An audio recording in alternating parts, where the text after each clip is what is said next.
Hello, everyone. My name is Elisa Flommer, and I work primarily out of the Athens office.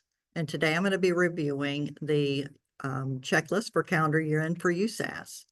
So first is just a few housekeeping things. If anyone is new and needs to know where our documentation is, maybe you came in a little late for Jen's presentation at 1 o'clock. So I just wanted to show you how to get to our documentation.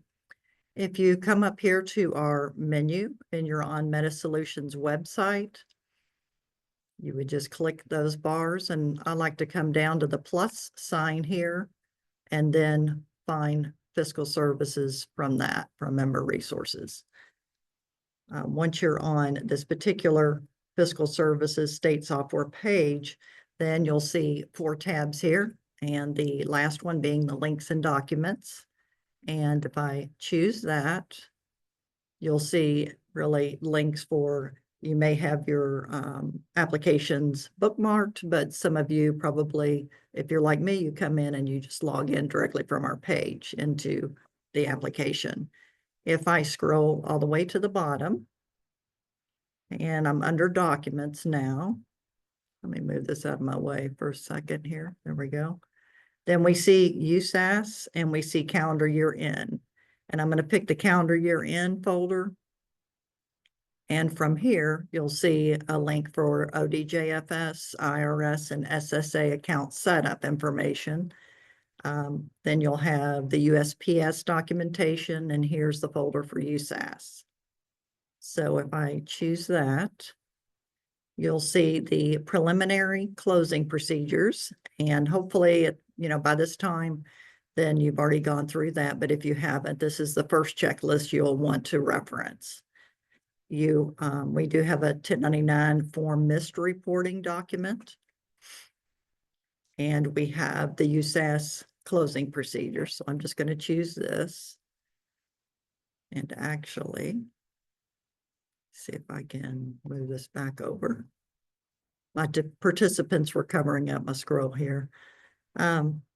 Okay, so just to follow along, hopefully you've printed it out. I have a couple of things that I'll probably point out as we go through.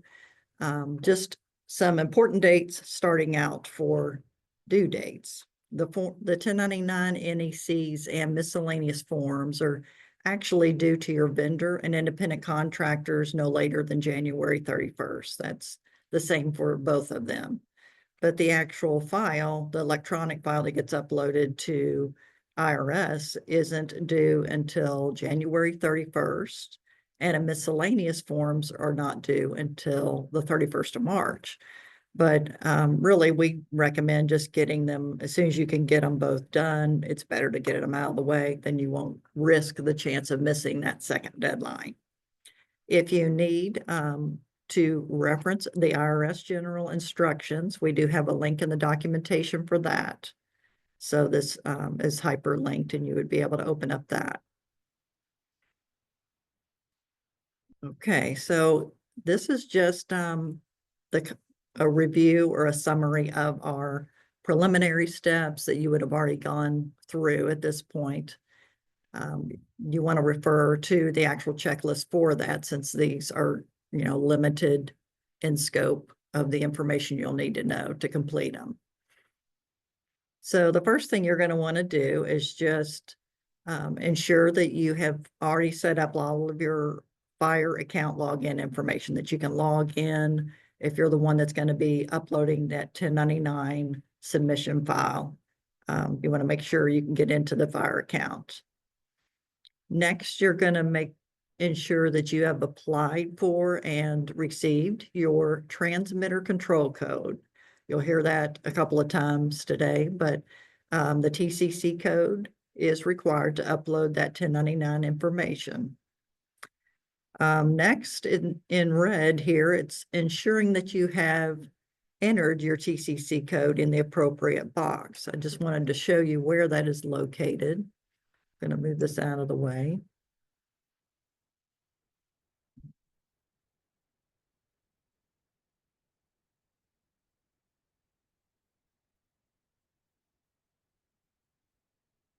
Can you see my demo account, hopefully? Okay. So if I go into System and Configuration, you'll see that there is, if I scroll down a little bit, there's an IRS Form 1099 submission configuration. So if I open that up, what you're checking here is just that you have that transmitter control code there. And you really should, since you probably had it in there from last year. And you'll just want to double check while you're in there that you have that district submitting 1099 file to the IRS, that box checked. Okay.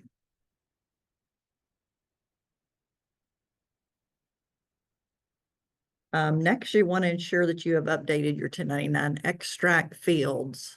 And this is under periodic. You'll see at the drop down, the very last option here, it's 1099 extracts. In the preliminary checklist, it tells us exactly which fields are that it's circled in red that you have to enter. But you're going to check that your payment year is 2024. And also you'll notice that these are not automatically checked for the NEC and the miscellaneous form. You'll want to, if I go down to the bottom of the page, we see that the print 1099 report's not available to me, and neither is the generate. So these two boxes do have to be checked in order to run this extract program. For the vendor information, I'm just going to leave that as is. If I have a vendor that I've already checked and it meets the qualification of getting a 1099, then it's going to come up on my report. The output file name is actually being defaulted from core and organization. So you're really just double checking it, but there shouldn't be any issues at all with that organization file name.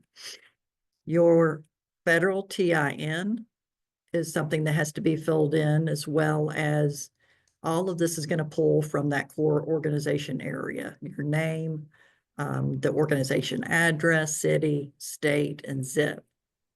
This is something that you will have to fill out, though, your contact name, the person that's submitting the file, the phone number, and also these boxes here. You're not going to check the prior year submission, and also the approval for combined federal and state, you do want to leave it defaulted.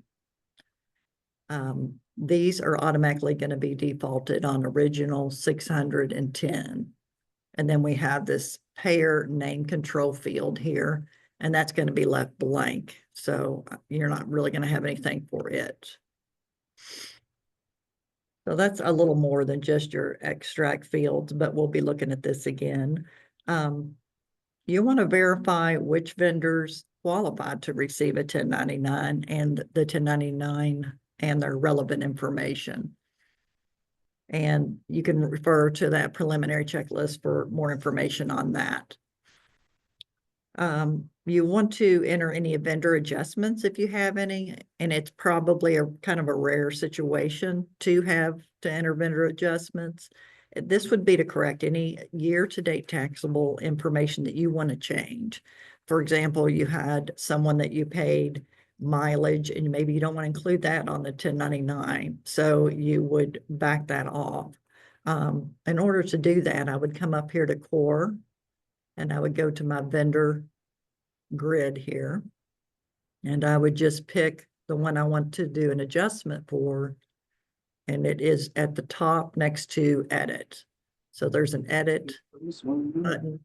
Yeah. And let me see here. Okay, so there is a vendor adjustment here next to edit. And if I click on that, it looks like one is already in here. I would create, I'd have to have a date that's going to be in my open posting period. So in order to post it, it has to be, in my open month. And I would have a description. I would leave this taxable checked and that amount that you want to make an adjustment for. So that's just to give you an overview on how to do those adjustments. Okay, next you want to generate and review. that extract report for accuracy. And I'm going to come back here and show you how to do that. Under periodic and 1099 extract.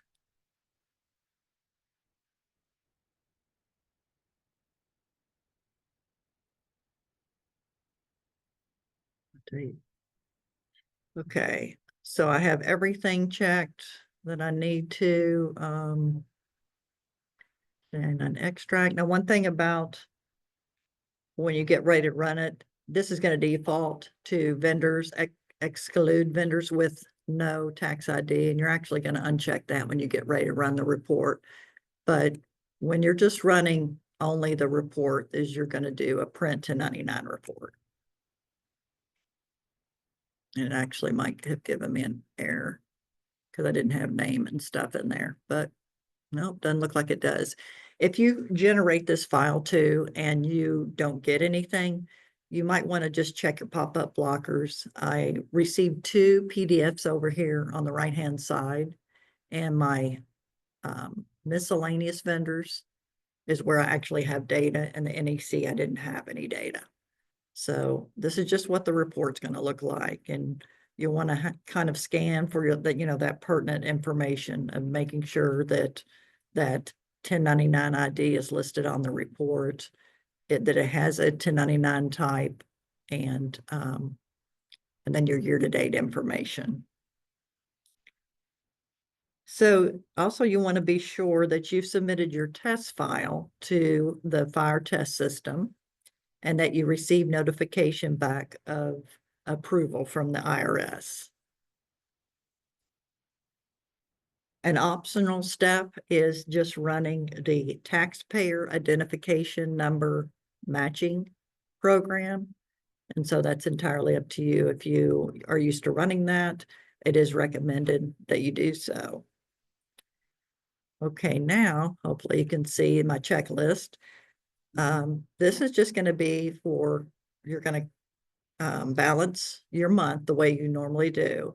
You're just going to enter in all of your transactions, make sure they're all in for the current month, perform the reconciliation process, and you would do this under the bank reconciliation procedure. I can show you where that is located.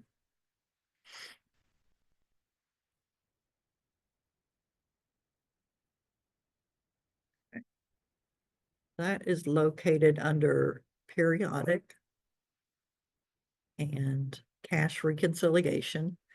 So when I'm ready to close for December, I'm going to come in here and just create. And I'd create my December month for fiscal year 2025. And I can enter in my description and amount and add for all of my, the petty cash, other investments, and so forth. So you would just save that. Okay. Next, you'll want to generate the SSDT cash summary, and you're going to also generate the SSDT financial detail report. What you want to check here is make sure that your month-to-date totals are balanced to that cash summary. So you're comparing the month-to-date totals from both of those reports, and when they're both identical, then you're in balance. Once you have assured that you're in balance and all totals agree, then you can continue on to the next steps. You'll want to, this is just optional here, but you can run a spending plan summary if that's one that you like to run. And also you can manually run and review any reports that, let's say you have checked in the monthly file archive and you have some reports that you really like to see ran, sorted differently. You want to go ahead and run those at this time. Move this out of the way. So at this point, you're going to leave December open. Even if you are balanced, you want to just go ahead and leave it open. next is we're going to take a look at the proration utility. One thing about when it runs is that you want to have December open and current for that. Let's see.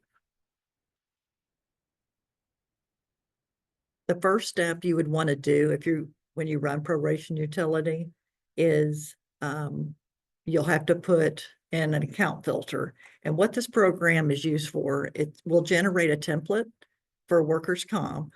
And this program generates a spreadsheet which can be used to assist you in calculating those amounts for workers' comp payments. So to get started, I'd want to come in here under utilities and go into account code mapping. Nope, sorry. Go into account filters here. And you're going to create a filter. I already have one created, so I just wanted to show you this one. So once you create it, you want to add just one line for expenditures. So TI is going to be an O2. You're going to have an object of 1%, and the access level is going to be R for read. That's all you need there. And then you can come under utilities and do this proration utility. Since this is a test account, it is going to be, we're not really going to be able to see what it looks like, unfortunately. But I'm just going to follow along with what it says and how to run it. So at the top of this next page, on page 4, is where it tells me how I could run it. My time period is going to be the calendar year to date. I'm going to come over and find the count filter I just added for workers' comp. And this box here by run by appropriation, it is really up to you whether you want to check that box or not. You're going to give it a file name, whatever, makes most sense to you. And then I'm going to do a create. Now, at your district, you may see a lot of lines here. And if I scroll down, it'll show me that there's the calendar year-to-date information will show up in C column. And in E column, it's going to be the prorated amount. Now, one thing about this program, when it runs, it doesn't eliminate the account codes that have $0. So you may think, oh, I don't know if it worked, but you might have to scroll down to see the ones that actually have information in it. So you would enter an amount to prorate in column B1, and then you can download that file into Excel. And you also have this create PO CSV option. This can be used to download that information to a spreadsheet formatted with the columns to be used and importing it back into USAS utilizing the purchase order import option. So you want to be sure that your account codes and amounts on the CSV file are going to be valid. So in order to check those, you would go into AOS USAS manual if you have any questions at all about which ones may not be. So you'd want to reference that. Also, before importing that information back into USAS, you're going to be changing those object codes to 260 or 262. That's what should be used before importing that information back in. Okay, I'm just going to move the checklist back over so you know where I am. Just to remind, yeah, I did. We're not seeing. Oh, you're not? Okay. See here. It's on the same screen. Guess I have to reshare.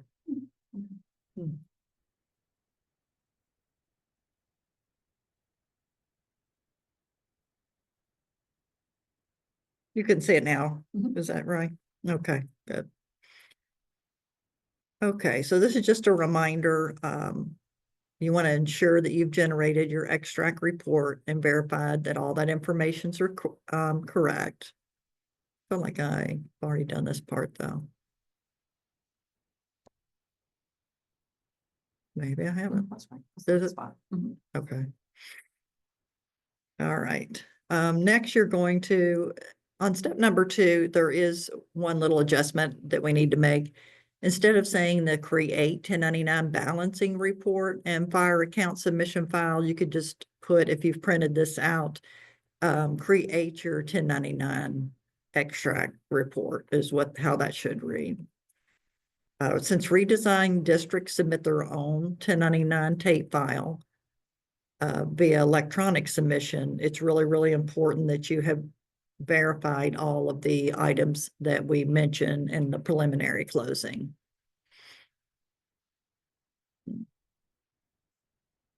So we've already looked at that, but we have it marked in red if it's something different that you'll need to look at. And it does default, the software program does, to the IRS format. And then that file name, you're just gonna, verify it, even though it should be accurate. And here's where it is mentioned that it will default for excluding vendors without a tax ID. And you want to check that to actually include them. You're going to fill out all your information for your contact name, phone, and contact email address. And your submission type is going to be original. And as far as approved for the combined federal and state filing program, then that default includes the check mark. So leave that checked. And also just keep the rest of it defaulted to this amount type of limit of 600 and royalty type limit of 10. And this payer name control, you're going to leave that box blank. Then you're going to just click on that very first button for print 1099 report to generate that report in PDF that we looked at earlier. You can run this as many times as you want to if you need to make multiple changes here. And once you have verified your totals, then you're going to come and I'm going to move this again and show you the generate option.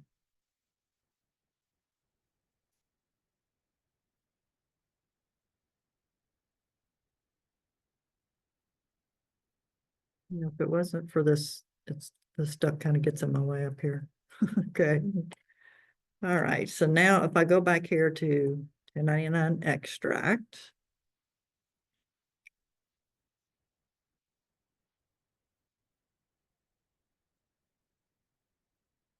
And this is where the generate option is. What that'll do is it gives me a couple of things. It'll give me an irs.tap file, and that's the one that you're actually going to submit and upload to the IRS. Another thing that it should do is give you that PDF report along with it. If the file doesn't generate, you'll want to just check your pop-up blockers to make sure that that isn't preventing them from running. And just for now, you'll want to put that 1099.tap file in a secure location. So instead of saving it on your desktop, hopefully you have another place more secure until you're ready to actually get that submitted. Once generated, then both that PDF and tape file will automatically be saved in your file archive. And that will be under utilities here. And then file archive. Unfortunately, I can't really show you anything here, but it's going to be under that calendar year archive folder. And that's where those two files will go. And at this time too, step number 3 on page 5, if you're following along, is you're going to create that printer sealer copy. We say at this point just to create it, but don't actually print those forms at this step. You really want to hold off a little bit longer. So when you do that, the printer sealer copy, then you're going to come in here to periodic 1099 extracts. And I'm not going to go through all of them, but right here on the down arrow, you'll see that there's a printer sealer copy option. So it'll walk you through each step there. And our recommendation is that all districts utilize the feature as far as truncating those TINs. This is only going to truncate those printed forms. And there's no harm in that, or no worry that they will not fully get reported on the 1099.tap file. So the full SSN or EIN does get reported on that reporting file. So the rest of the options on this screen is going to be the same for that, doing the printer sealers. And just another tip is checking the pop-up blockers if you don't get anything at all. And you'll want to review that PDF file prior to actually printing and submitting, just to ensure that that's accurate. And Jen also mentioned this, but on December 10th, they're going to have, we will have at our roundtable someone going over the printing addendum. And so this will show you how to do each step for printing those 1099s. And that's going to be at 9 o'clock on the 10th. And we also have one for W-2s that's going to be held in the afternoon at 1 o'clock. So for uploading that submission file, we have a lot of reminders about not printing until it's actually been accepted. Once you have this file and you're ready to go ahead and submit it to the IRS, you're going to log into your fire.irs.gov website to do that upload. And usually it takes probably about 24 hours, I would say, to get back your notification and email that your file was accepted. And so that's really what you're going to look for after you make that upload. But generally it takes about a full day. Next, you're going to close the month of December. I'm just going to move that over a second. If I go into core, and then I come down here to my posting periods. So for December, you'll see, if I look in this column here for open and current, I see that it's both open and current. To close it, I'm just going to click right here on this file, and that will close it. What it does when that happens is that all of your reports are going to go out to utilities and file archive. This can take quite some time to run. I'd recommend really doing this at 4 o'clock when you leave for the day, because it can easily take an hour or more. For larger districts, it can really take a long time to finish. So the monthly archive bundle is going to run when that period is closed, and also your calendar year reports. And you could either click here in this hyperlink on the checklist if you want to find out exactly what reports get placed out here, or you could go to utilities and file archive and just look at the ones from last year and see how many. That way you'll know when they're finished or not. Next, you're going to come in and create your January. You would create the January posting period by doing that. And this current you want to leave. You don't want to do that yet. I just want to create January, and that is it at this point. Okay. Move that over. So you can create that if it isn't already created, but don't make it current until the report bundles, of course, have completed. And once they do, you can always ask us to check on it. We can check on it for you. If you come in the next day, that'd be the ideal way. And so you will need to look at your file archive just to make sure you have both tabs. You have December monthly reports and also your calendar year reports. And once you have, then you know that you're closed for that month and calendar year. Just a couple of reminders is after January posting period is open, you want to review any of your pending transactions. I'm gonna show you where that would be, just in case you are unsure about that. If I go into transaction menu and I scroll down to pending transactions, that's where these will be located. So you'll need to go ahead and post those just, as soon as you can. Also for doing corrections. One thing I didn't mention earlier is when you file your 1099 tape file, if you find something that you forgot and you needed to add another vendor, the next time you file before that deadline, then you're going to have an original type. You would always want to leave it on original. The only time you would mark something as a corrected or a correction is when it's past the deadline. Then you would file a correction. So the IRS 1099 general instructions for those corrections is actually provided here in this link here. It's going to start on page 10, but really the meat and potatoes start on page 12. It'll give you a chart and it just will help you determine what type of correction you have. You can always contact the IRS to request official 1099 miscellaneous forms and the 1096 forms, since you would have to report both of those for a correction. And next on this checklist, the correction forms can be generated. This particular link here, it's actually, you might want to just mark it out because you've already checked that and you already know that your box is checked by this point, that you can do your submission. So that's already checked. You really don't need to check it again.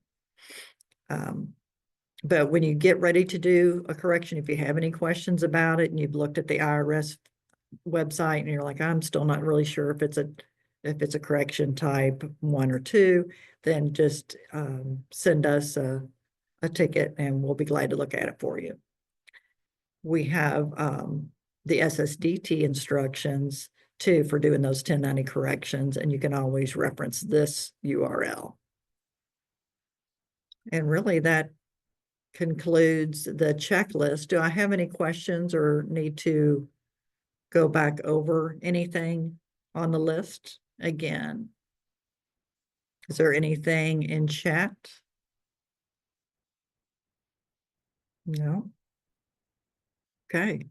Well, we hope everyone will join us for the roundtable on Tuesday, December 10th, for reviewing the printing addendum. And we thank you very much for joining in today. Talk to you soon.